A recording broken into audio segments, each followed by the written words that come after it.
Wow. Okay. And we are really happy to have you here every year. And yeah. And we want to congratulate you to getting the Industry Ambassador Award this year. Thank you. And thank you for being here every year.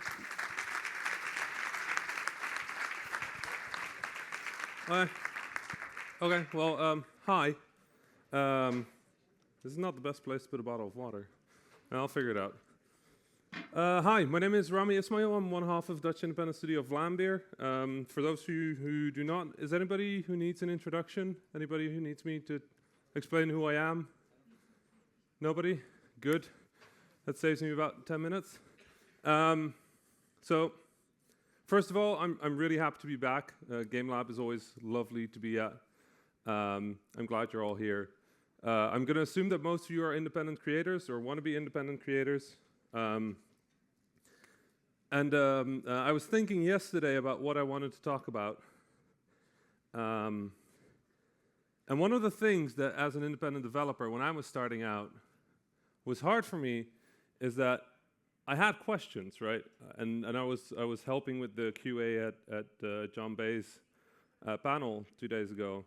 And the biggest challenge I had looking back is that I knew the questions I wanted to ask, but I didn't know all the stuff I didn't even know about. So I couldn't ask questions about it because I didn't know that was a thing, right? So I was thinking yesterday, is there any way I can help with that a little for those of you who might want to ask better questions? And I decided that I was going to try and challenge myself to have one interesting thing to talk about per letter in the alphabet. Now, I have to admit, I fell asleep making slides when I was at the W. So from the W forward, there's no slides, but I have words. At the end, I'm going to try and leave some place for Q&A. I do want you, if at any point you think, oh, wait, I have a question about this, just kind of yell it at me. I don't want to waste time with like getting the microphone to you. So just if there's anything you're like, oh, wait, I really want to ask about this, just yell it at me, okay? Cool. One more water. God, it's early. How are you all awake? Fair. So accessibility. Accessibility is one of those phrases that you hear a lot, people talk about a lot. A lot of people think, well, accessibility is, how do we make sure that people who are colorblind can play our game, right? Now, that's not really what accessibility is. Accessibility is not how do we make our game accessible to people with various disabilities. Accessibility is a way bigger term. Accessibility, in essence, goes about how can people access the content or the functionality of this game. That doesn't mean you're just thinking about people with disabilities. It doesn't mean you're thinking about people who are colorblind or are left-right hand impaired. It just means that you're thinking about how can as many people play this game as possible. Now, if you're making an indie game, there are 3 very simple things that you can check for to make sure that your game is as accessible as possible. The first one is, no element of the game should be dependent on just one source of output. With that I mean that if your output is dependent just on the screen, the visuals, the graphics, the juice, but it doesn't have a trigger in audio, you should make sure that it also has an element in audio. Some blind players can actually play Street Fighter based purely on the sound cues because they're so good. They're in everything, in your jump, in your walk, in your movement, in your attacks, in your defense. And people can do that just because those cues are there. The second thing is, make sure that all of the output that you have is as readable as possible to as many people as possible. And I say readable, but I also mean audio. I also mean rumble. Mostly I mean screen, which means that if you have art, there's a button combination that you can find on your computer that will turn your screen monochrome. It will take all the colors away. It'll make your computer black and white. You should look up that color combination. And when you're making a game, just hit that button. When you're testing a game, test your game with the audio off. Just for once. See if it still works. And then the final thing for accessibility that is huge, always allow people to rebind their buttons. Always. There's never a good case not to have recontrollable controls. And this is something that pains me a lot, because in our early games we did not do that. And now looking back and realizing that it would have been that simple to get some of our biggest fans, one of our fans only has, can only use one half of their body, the other half is paralyzed, and they could never play our games because we had Z and X for shoot and the arrow keys for movement. So they couldn't play our first games without special keyboards or equipment. And that didn't feel great for them. They felt like they should just be treated like any other gamer. They shouldn't need to buy a different keyboard to play our games. And all we needed to do was allow them to, instead of Z and X, to just pick any button on the keyboard. I don't give a shit. It's not like Z and X are important to my game. It's just the two buttons we picked. We didn't even think about it. Accessibility is stopping and thinking about it, just for 1 second. So for B, the business case. I love business cases because most of us indies suck at them. And not just a little bit.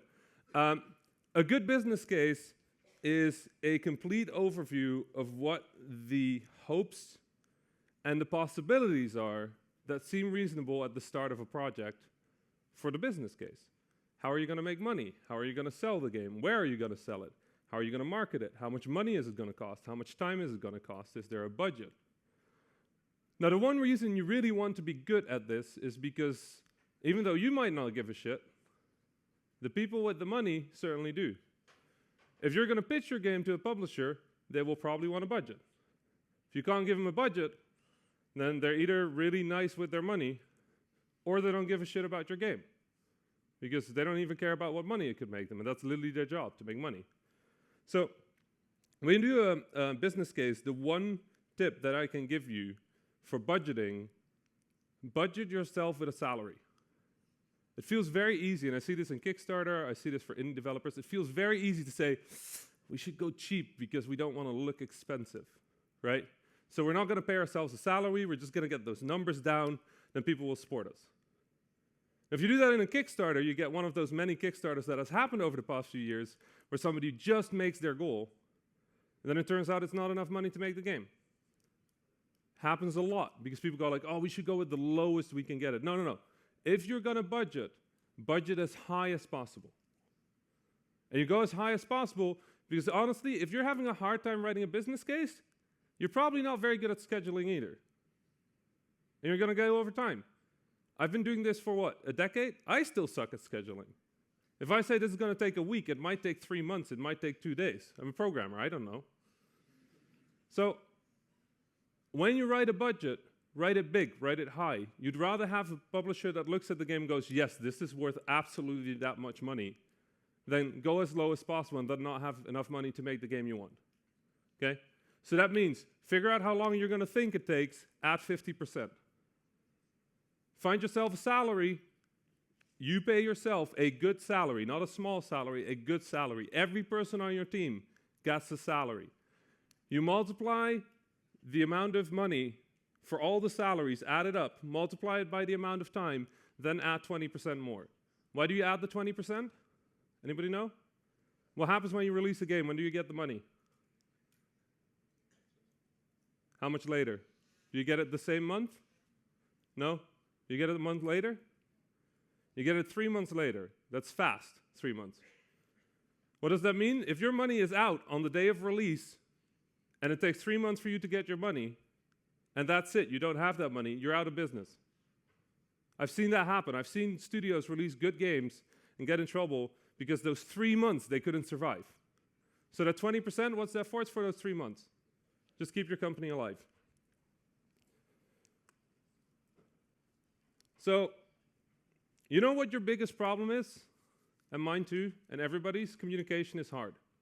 I think I've done this exercise with some of you before, but if I pick a random word, right? I'm going to pick the word sun, because I always like that for this exercise. And I ask you to think of the first word you can think of, just the very first word. Like, what word would you have? Sun. Like, pick anything.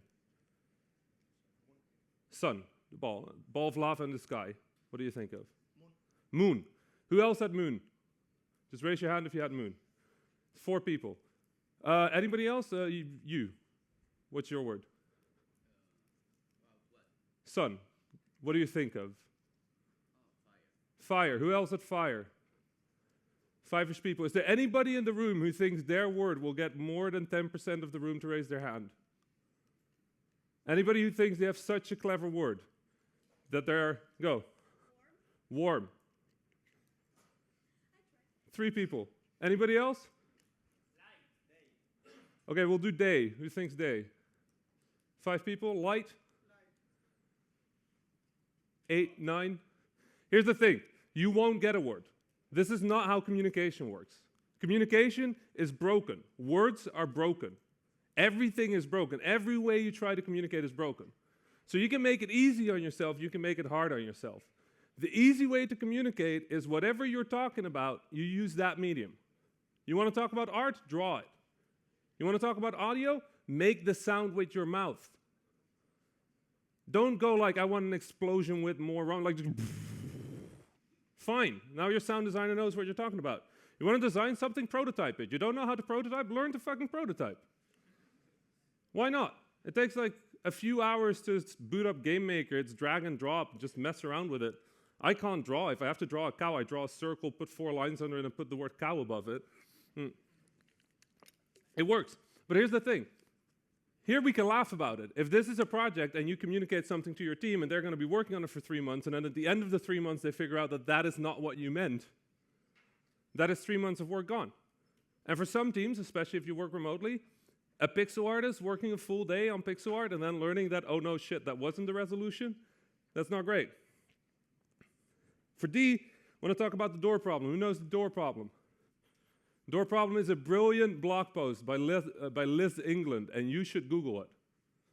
If you ever need to explain to anybody what your job is, you find this blog post and you read it to them.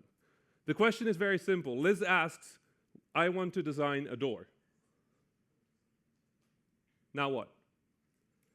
And she goes through every job, every discipline, every problem that a single door can have before you implement it into a game. Can the player open a door? If yes, how do they open a door? Is there a button? Do they just walk into it? If there's a button, does the door open towards you or away from you? If it opens in a single direction, what happens if it opens towards you? What is the art style of this door? Is this a 3D door or a 2D door? Is it a multiplayer game? If yes, what happens if 2 people on opposite end of the door press the button at the same time? This is a door. This is one of the simplest things in a video game. And it is incredibly multifaceted, incredibly difficult. If you want to know what game development is, this blog post, The Door Problem by Liz England, should be where you start. This is game development. I really had a hard time with E, I'll admit. Not an easy word. How many of you have ever done an expo, shown their game, like on a show floor like here? John referred to this, John Bays, a few days ago. Expos are incredibly valuable. If you have not taken your indie game to an expo, you're not doing it right. And I'm not saying that as in you must go to an expo. What I'm saying is an expo has one thing that's really good for any video game. It's a bunch of people who don't know you, don't give a shit about you, and will tell you your game is shit, even if you're standing there. That is one of the most valuable things you can find as a game designer, is people who don't care for you. And the reason you need them is because they will be honest. Now, I have a thing I want to ask you. You all know each other. You all maybe even like each other, which would be nice. If anybody ever asks you for feedback, I want you to forget that you like each other, just for a moment. I want you to be really, really honest about a game. I want you to be polite about your feedback. I want you to be honest about your feedback. But most of all, there's 4 ways you can deal with feedback. You can tell the developer of a good game that the game is good. And now you're being a nice human. That's great. You can tell the developer of a bad video game that it's bad. Now you're doing them a favor because they can fix it. You can tell the developer of a good video game that it's bad, in which case, I don't know what the fuck you're doing. What is wrong with you? You can tell the developer of a bad video game that it's good, and that's even worse, because there were things they could have fixed if you had just told them, and instead you did not. So when somebody asks you for feedback, go hard. Break it. Like, break the game. Tell them what shit. Tell them what you think should be better. Tell them what you worry about. Be polite about it, but that's your job. Be a designer. Be critical. Who knows Fitz Law? So, there's this thing called simple laws, which are very simple rules that have a lot of implications. Fitz Law is very simple. The bigger an object is on a screen and the closer to the user's input cursor, the easier it is to press it. So if a button is big, it is easy to click. Wow. If a button is close, it is easy to click. If a button is far, it's hard to click, and if a button is small, it's hard to click. What is the most famous button that explains why this law is important? It's on every Windows computer. Start button. Why is it the start button? How big is the start button? Can anybody show me how big the start button is? Just with your hands, just show me. It is infinite. Why is it infinite? It's on the corner of the screen. If I throw my mouse to the bottom left, it will always end on the start button. That's Fitz Law. Have any of you played Destiny? You know how if you move your cursor and you put it over any object in the game, your cursor will slow down and the button will grow? That's Fitz Law. If your cursor slows down, the button is bigger. If the button grows in size, the button is bigger. Both Fitz Law. Makes it easier to click things. So, when you think about human-computer interaction, look up the laws of human-computer interaction. We are not working in a vacuum. We're working in a world of interaction design. We're working in the world of play. We're working in the world of human-computer interaction. Take a day, take a week, research these things. Find a book about comics, understanding comics. Find a book about human-computer interaction. Find a book about the design of everyday things. Phenomenal book. Read these books because they will make you a better designer, a better creator, a better thinker, a more critical thinker, and ultimately a better game developer. If you are going to sell a game, what is the most important thing anybody will ever find? It's your game listing. What is your game listing? It's your store page. What is a store page? It is the place where your user is going to decide whether they're going to click on buy or not. So what is important about this page? Important to this page is that people click buy. That's it. That's the full thing. How do you do that? You do that with really fucking good screenshots. You do that with a really nice icon. You do that with a super good trailer.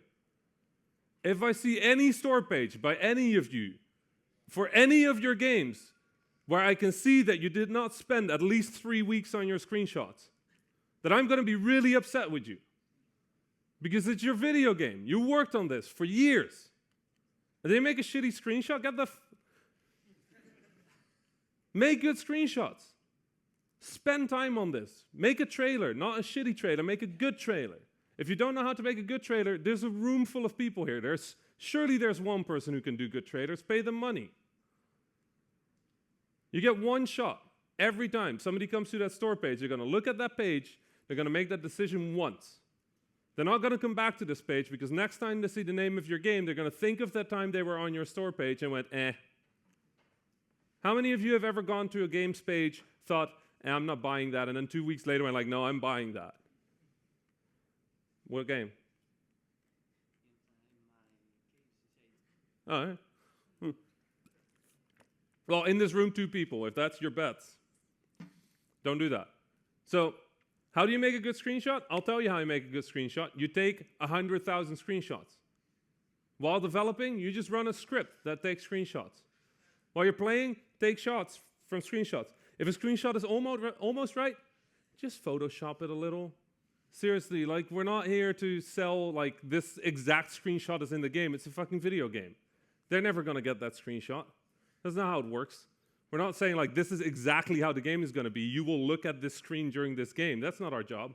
Our job is to communicate what the game is. If you can Photoshop the image in such a way that it's still what the game is, you're not lying to people, it just looks a little better, do it. I've moved bullets in Nuclear Throne because they were over the face of my character, and now a beautiful screenshot was shit. I just removed the bullet. I talked about human-computer interaction before. I'm sure you've seen this in some way. The way a video game works is it doesn't take place on the screen, it takes place in the user's head. That makes sense, right? The game is not on the screen. The game is not on the computer. The game is in the player's head. Why is that true? Because without a player, a game isn't anything. It's just a thing on a screen. It's very easy to check this. So, what you should be designing for at any point in your game design is not what is happening on the screen. It is what is happening in the player's head. How many of you have ever played a game in which you roll the dice? Like a game with a random chance, say like a chance for a critical hit. You've all played a game with a critical hit. If there's only 6 people who've played those games, I don't know what's happening. But you know what happens with critical hits? That's not random. Loot drops, not random.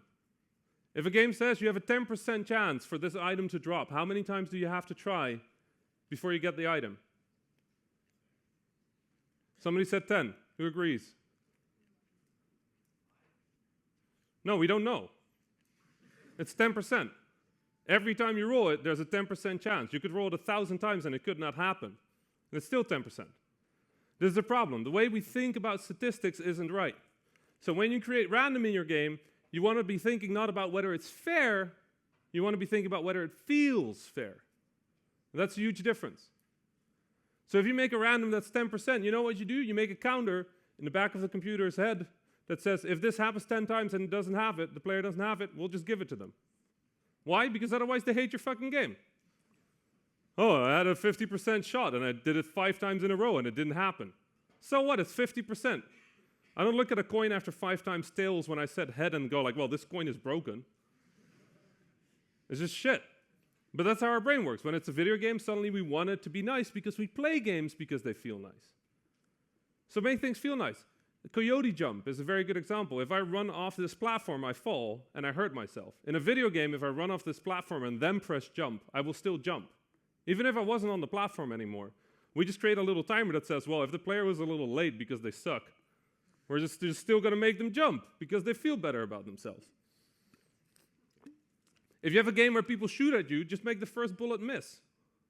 Because that way it feels cool that you dodged a bullet. You know a health bar? If you ever make a health bar for a game that is like action-y and doesn't necessarily need to be fair, just make the last 10% of health worth twice as much. Well, look cool. Oh my God, I barely made it. And it's like, yeah, you suck, but we just helped you. That's fine. Like, that's fine. They don't know. And if they know, whatever. That's just part of the game now. A lot of people get the idea of iteration wrong. The idea of iteration is not that you do the same thing over and over. It's that you try a thing, test a thing, throw the thing that doesn't work out, keep the thing that does work. Now, the bigger thing about iteration is that a lot of people think that it has to be this big, drawn-out process. In reality, you're doing this all the time really rapidly, and that's the way you should think of it. So when we're talking about iterating, I don't want you to think of like the waterfall model or anything like that. I want you to think about how do I make a thing, test it as fast as possible, and then dismiss what doesn't work and keep what does work. In every part of your process, this should be one of your prime directives, is how do we test this? And with testing, I don't mean you have to test it on users. I don't care what metric you use to check whether it works. Maybe you're just an auteur who likes to create a game that they like. Maybe you're somebody who's trying to make a game for just one person. I don't care. What I care is that you test it. And then I want you to do one other thing, which is when you get your results for your test, don't just accept them. Very often people will say something like, oh, this boss fight is too hard, and what they mean is I didn't have enough ammo. Very often they'll say like, well, this was unexpected. What they mean is you just failed to communicate. Very often they'll say something like, well, I didn't feel like I could reach that thing, and what they try to explain is they should have jumped more often before this point. For a lot of issues, the thing that people say is their problem is not actually their problem. And you know why? It's because they're not game designers. They didn't make your game. What they can tell you is what problems they have, and you can iterate on that. Do not ever just listen to the solution of a tester. Not because they're just testers, it's because they do not have the insight in the game you're trying to make that you have. Now, if you have a dedicated team of professional QA testers, please listen to them. It's their fucking job, right? But if it's somebody on an expo floor, take the feedback in, collect it, think about it, see what they're trying to say, and then work on that. You've all heard the word juice, I guess. Make your game juicy, juice it or lose it. The Art of Screen Shake, all phenomenal talks. I'm going to ask you, if you like those talks, there's one more talk I want you to watch. It's a talk by Lisa Brown, L-I-S-A, and then the last name just the word brown, the color brown. Lisa gave a talk about how to use juice. Now, the idea of juice is that when something happens in a game, you make it feel nice. When you shoot a gun, you make it feel nice. When you jump, you make it feel nice. When you land, you make it feel nice. These talks were very popular, and a lot of independent developers started using them when they were creating a game. Now, one of the problems is they started using it everywhere. The idea of juice is to emphasize the things that matter, not everything. If you're making a platformer, what is the most important thing you should put juice on? Who said jump? Is there anybody who disagrees with jump? Because there's one thing more important in a platformer than jump. Sorry? To reach the platform? Kinda, almost? Land. Land. It's land. Of course it's land. If you jump, that's not important. What's important is that you land. If I jump into a pit, that's not cool. If I land, now I've done it right. Jumping doesn't tell you whether the player did it right or wrong. It just tells them that they jumped. Now, should you juice jumping? Absolutely, because it's the most important interaction the player has. But should you juice the landing more? Yes, of course. This is the reward. The moment the player did it, they didn't fuck up. Congratulations, here's a little wave cloudy thing. Hope you feel cool. That's juice. Juice is thinking very carefully. What is the player doing? What do I want to reward? What do I want to punish? You get hit, flash the character red. You get hit, flash the screen red. You get hit, shake the controller. Why? Because it's bad.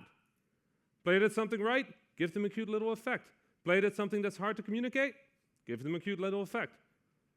It's all about picking what you emphasize. If you emphasize everything, it's not useful.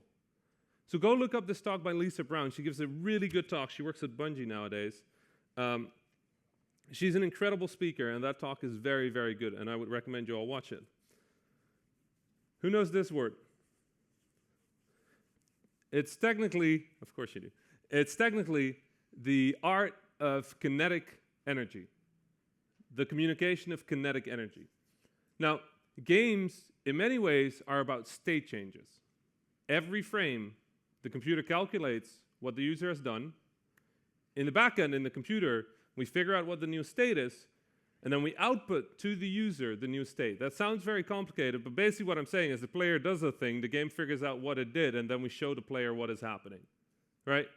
Now this loop happens, what, 30, 60, 100 times every second? This is happening continuously. We take in what's happening, then we respond. Now movement, in many games, is the most important thing. And why is movement important? It's because it communicates state change. It communicates that something has happened. The kinesthetics of anything is how do we communicate that feeling of motion, the feeling of momentum, the feeling of change, and how do we communicate it in such a way that the important things stand out and the unimportant things do not? In a way, kinesthetics are also about the way the player interacts with your game. Do they press a button? Do they pull a trigger? You know why most people put guns on the trigger? Because it's a trigger. It feels like a gun. That's why it's there. It could have easily been B, it could have easily been A, it could have been X, it could have been triangle, it could have been anything. No, we picked that one because it feels right. It's the same reason why jump is on spacebar, because the jump is a big thing, and we like just smashing the button to jump. When you're making a game, think about these things. Don't just put things on a button. Think about what is the feeling of this button.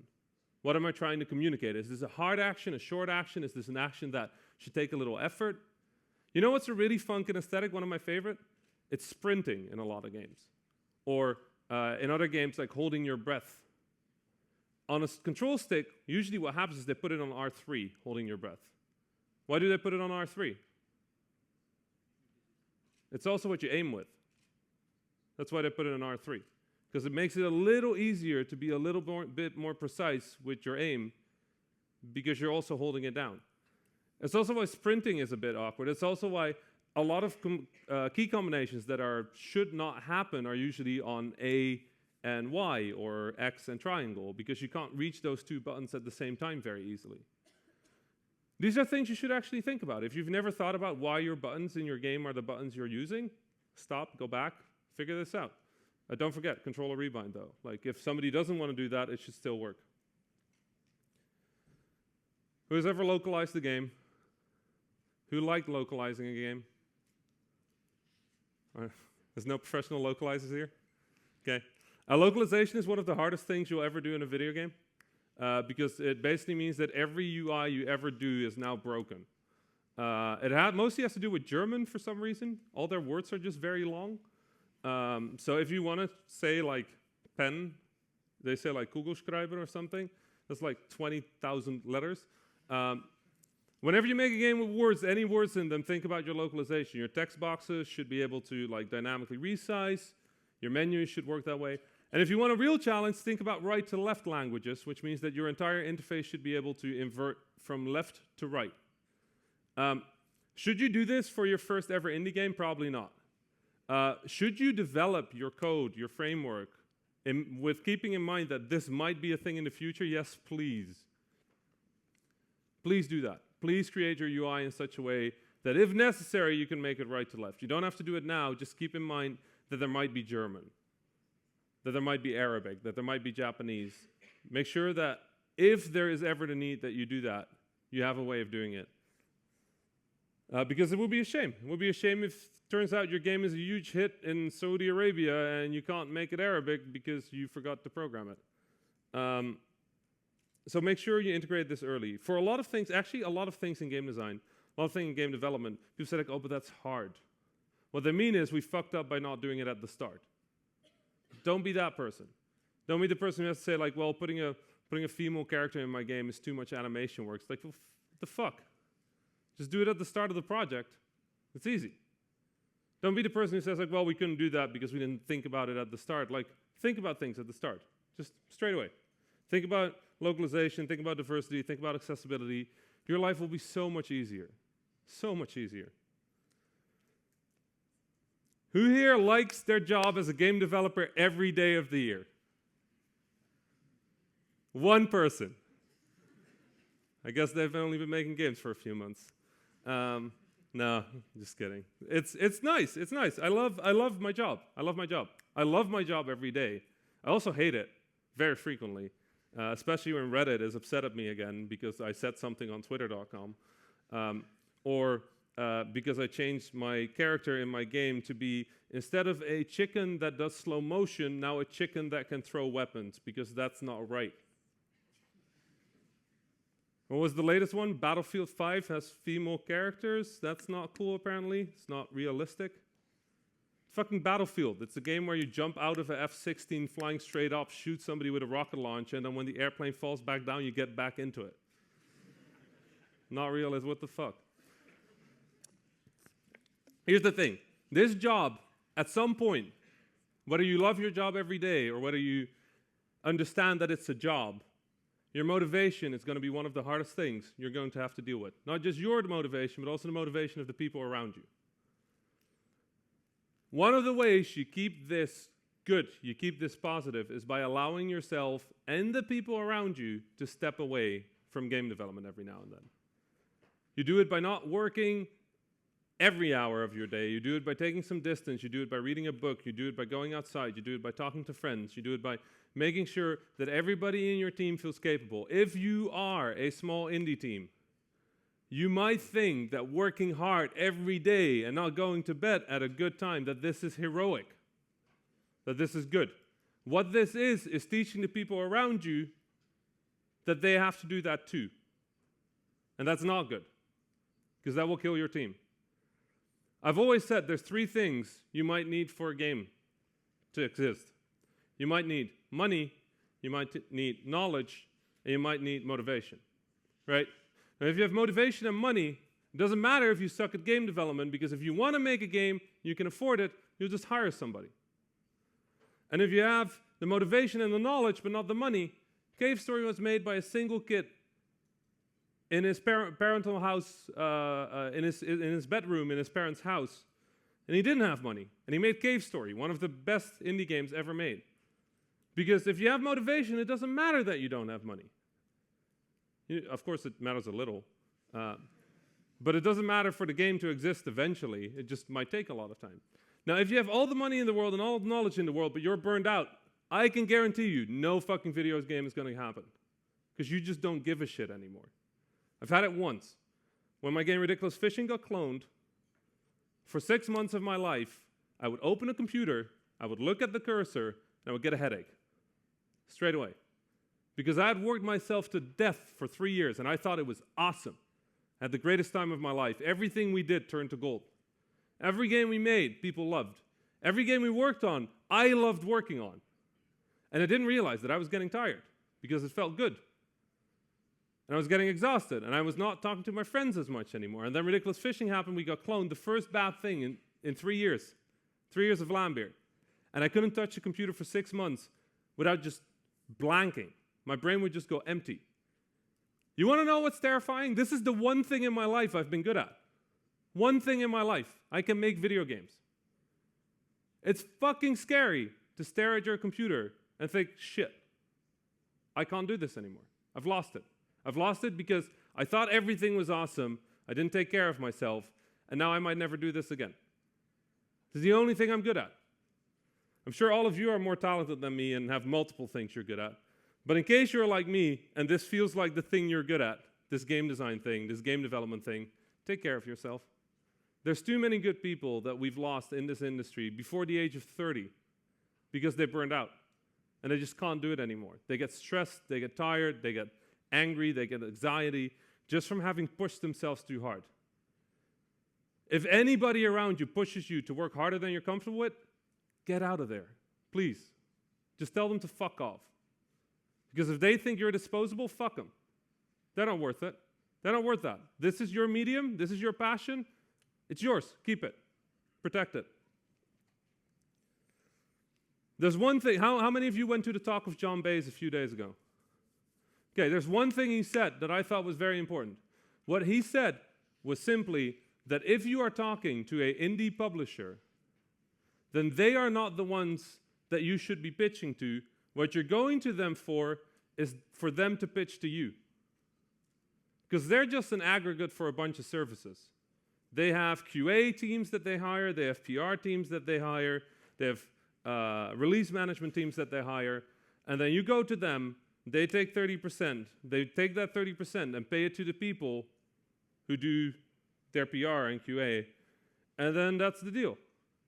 Now in exchange for that, they're going to take the branding on the game, because nobody ever says like, indie publisher game developed by this, it's just indie publisher game. Look at the press for any indie game that has a publisher, they always talk about the publisher. Does that mean don't go with a publisher? No, it doesn't mean that. Does it mean publishers are evil? No, absolutely not. Does it mean that they could be helpful? Yeah, they could be helpful. Does it mean that when you go into an indie publisher meeting, that you should be aware that you have the valuable thing, not them? Yeah. One of the most important things about any negotiation is going in, knowing what your position is. Now here's your position in any discussion with an indie game publisher. You have the game. That's it. That's the full position. If they don't have a game, they're out of business. That's it. They need games. If your game is good, it's worth money.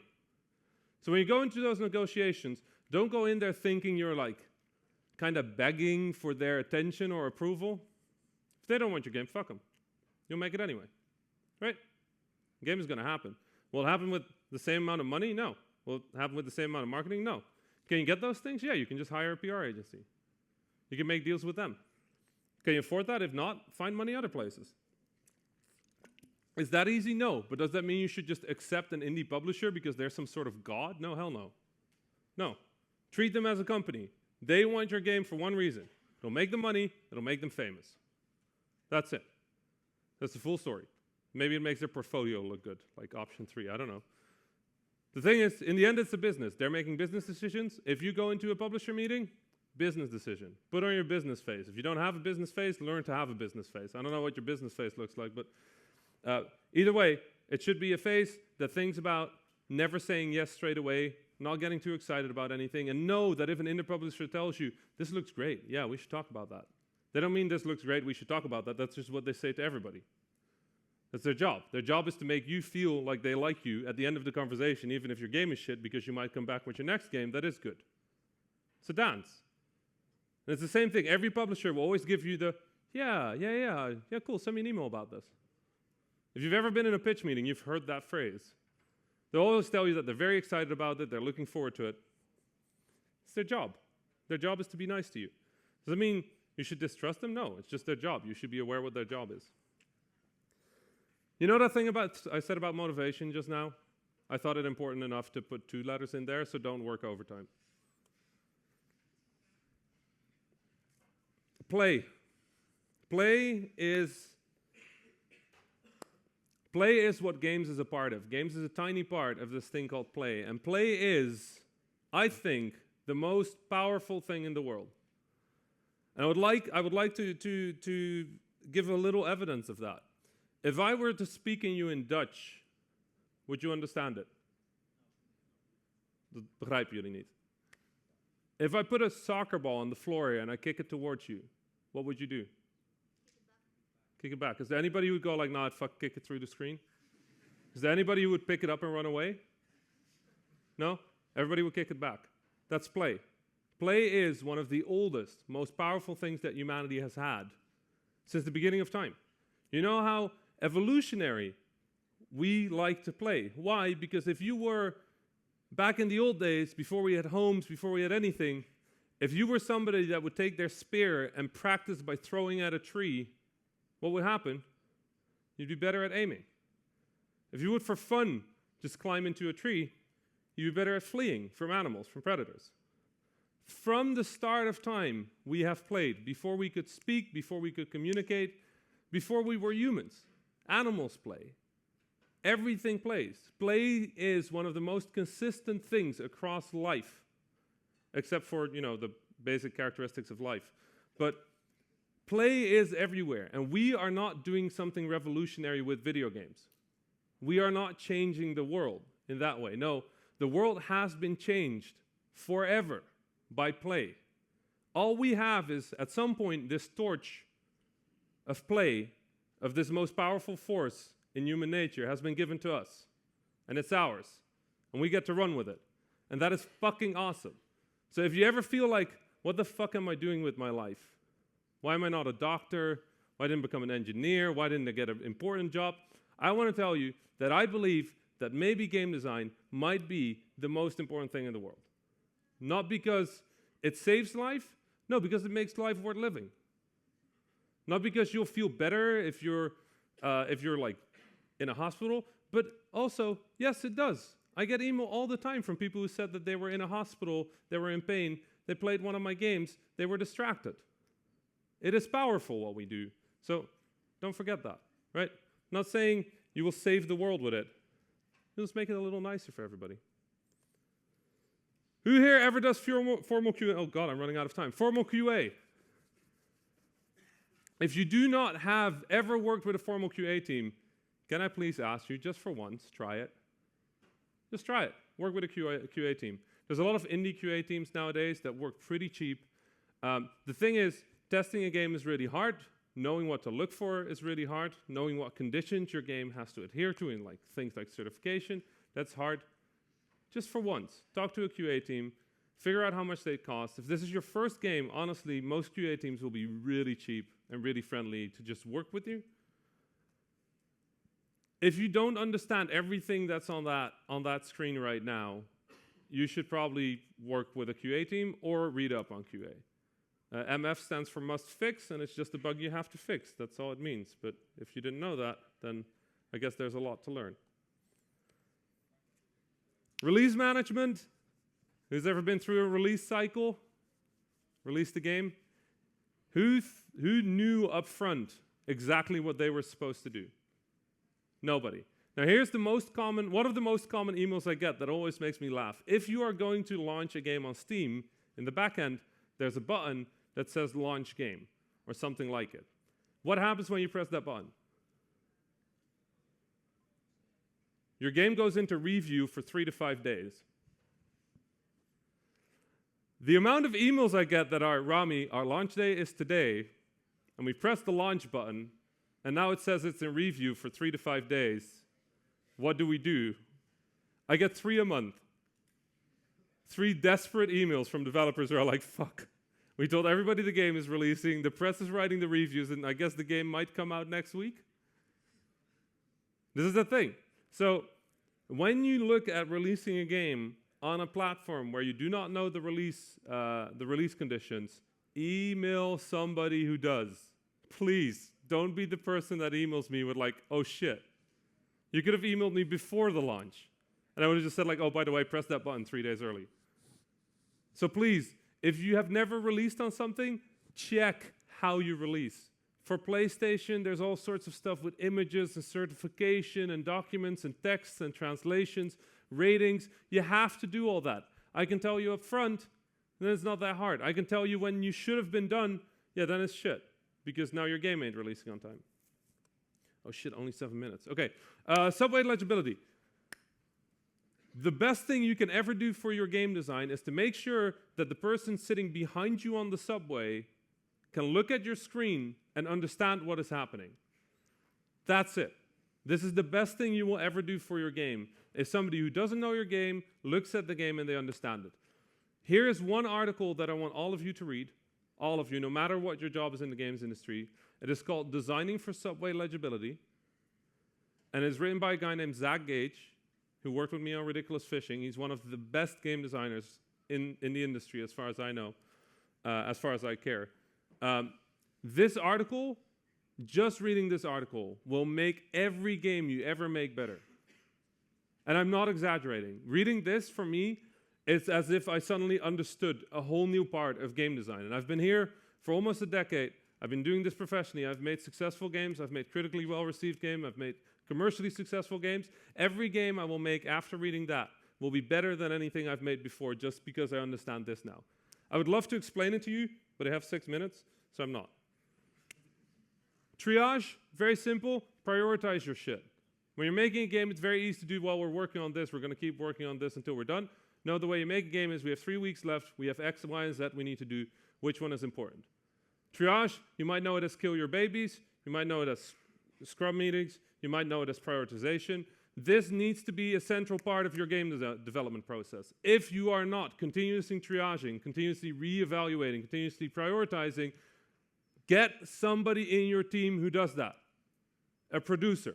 If you do not have a producer on your team, even if you're just 2 people, one of you needs to be the producer. One of you needs to say, well, we don't have time for that. One of you has to say, we have to make a choice. And then one of you has to make that choice. But there has to be somebody who is continuously going like, well, that's a cool feature, but I don't think we have time for that. This is a cool idea, but you're going to have to scope it down. This is interesting, but I don't think it fits, given the money we have. Triage can be big, it can be small, but for every feature you add into the game, there's always a cost benefit. And Triage is also realizing that at some point, adding more will not make your game better. If you have 100 weapons in the game, adding 10 more is not going to make it much better. If you have 5 weapons in the game, adding 10 more is going to make a huge difference. So you also triage for just what state the game is in. How much value will it add for the time that we're putting into it? So triage. Another reason you'll go with a QA designer is because most of us game designers are really good at making games and we suck at UX. I hate 90% of the main menus I see in video games made by indie developers. And it's not our fault, because we all just suck at UI. It's just we never ask somebody who's actually good at it. Hell, I hate my own menus in games. If I play a game after I've made a LUFTRAUSERS menu is one of the worst things I've ever designed in my life.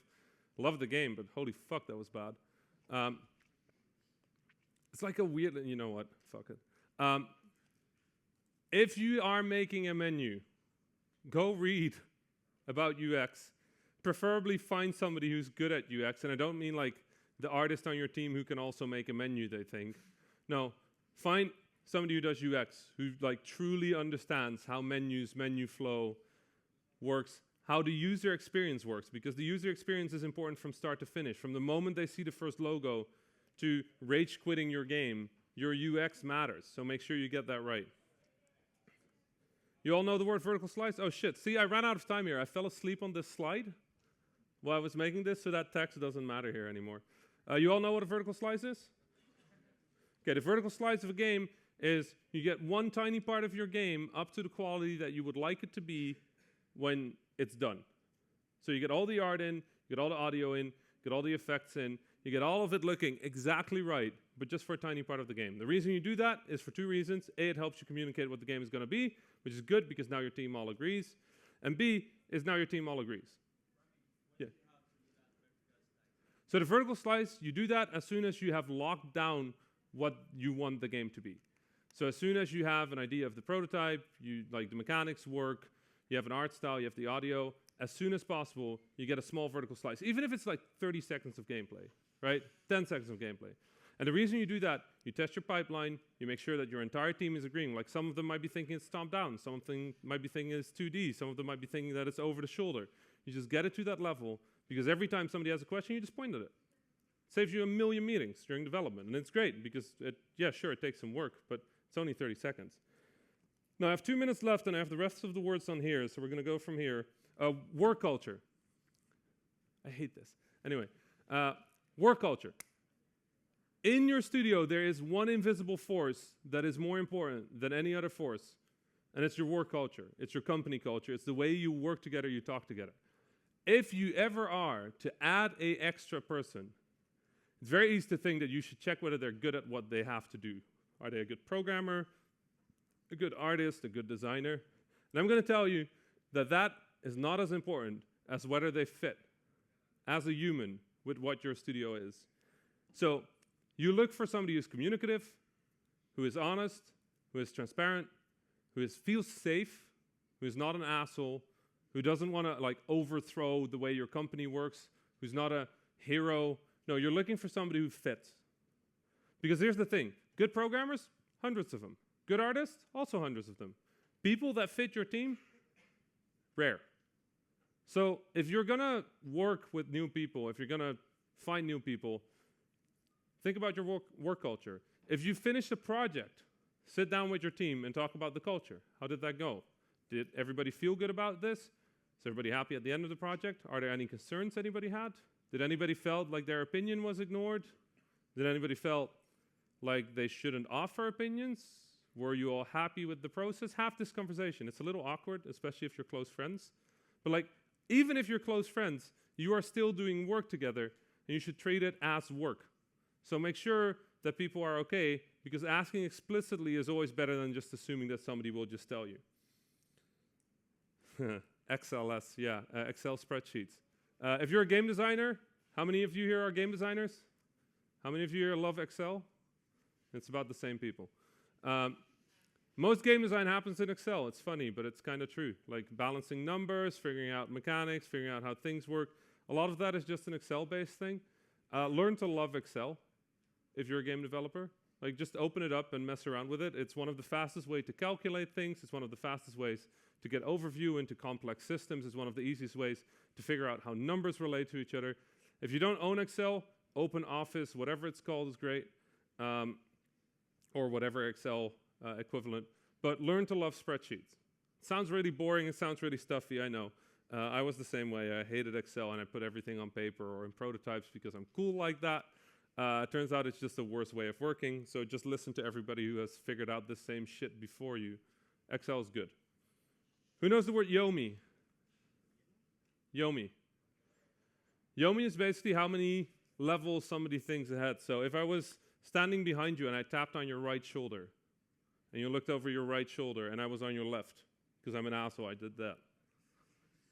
Okay, that happened. 0 levels of Yomi. Now the next time I'm going to tap on your right shoulder, the next time you feel somebody tapping on your right shoulder, what are you going to do? You're going to look over your left shoulder, because you know that's where I am. 1 level of Yomi. Now if I tap on your right shoulder again, right after this, you caught me. Tap on your right shoulder again, what side do you think I'm on? On your left or your right? Going to be on your left again, so I tap on your right shoulder because you looked on the left and I'm going to be there again. That's a possibility. That's also Yomi. Yomi is basically I think that you think that I think that you think that I think that you think. It's a very powerful game design concept, especially in multiplayer games, but it also works for AI. Behavioral patterns, things people can recognize, rhythms, patterns, all of those things are things you can exploit to have people feel Yomi, to have people feel like they can get ahead of the game, that they understand the system, that they can beat the system. If you ever want to have some fun, find somebody and play that shoulder tapping game. just for a little bit. Or play rock, paper, scissors. Are you the kind of person who, if the other person does scissors twice, are you going to go with rock? Are you going to go with paper or scissors? And everybody might have a different answer, but it's a fascinating thing to think about. Rock, paper, scissors might be one of the best games ever made. Because it's just incredibly clever. It's just about Yomi. If you didn't know that concept, you should probably also look it up. And similarly, the last one, GODZ, was hard. Zero-sum games. You all know the term zero-sum games? If you don't know the term zero-sum games, Google that as well. Zero-sum. It's games in which there can only be one victor or one positive outcome. It's an interesting way of designing games. It's not the only way of designing games. So think about that. And think about the ways your systems allow for outcomes. If you have a best ending, then all your other endings are automatically shit. Because it's zero-sum. You can't, if there's a best ending, then all the other endings can't be the best ending anymore. But if you're making a narrative game that has variable outcomes that can all be variably good or bad, then suddenly it's not a zero-sum game anymore because everybody could kind of win. Every ending could kind of win. There's a lot of game design terminology that you can just Google. If you search for game design glossary or game design dictionary, both sides things that I used in writing this talk, I learned a ton of shit. There's a really good article of Cliff Bleszinski about game development flashcards that you should probably read. There's books about game design terms. This guy that goes by Kirby Kid on Twitter has a really good list of interesting design philosophy and design ideas. Go look all of this stuff up. This medium, like I said, we've been given this torch of play. It's our job to do the best with it that we can. So do the best of it with what you know, and stay curious. Try finding new stuff. Give yourself a challenge. Do this. I actually had a lot of fun trying to write an alphabet full of words that I care about. It's really hard, but honestly, I think this talk made me a better game designer. So thank you, and thank you for coming out.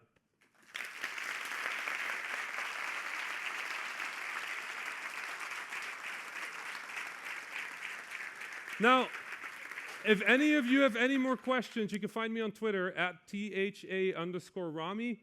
Just DM me any question you have. I can't promise I'll answer you because I think I have to go back to bed after my next panel. Next panel should be starting now, but I'll leave that to the organization to announce. Well, thank you, Rami. Well, now we are going to receive 4 awesome indie developers from Spain. So we have Mariana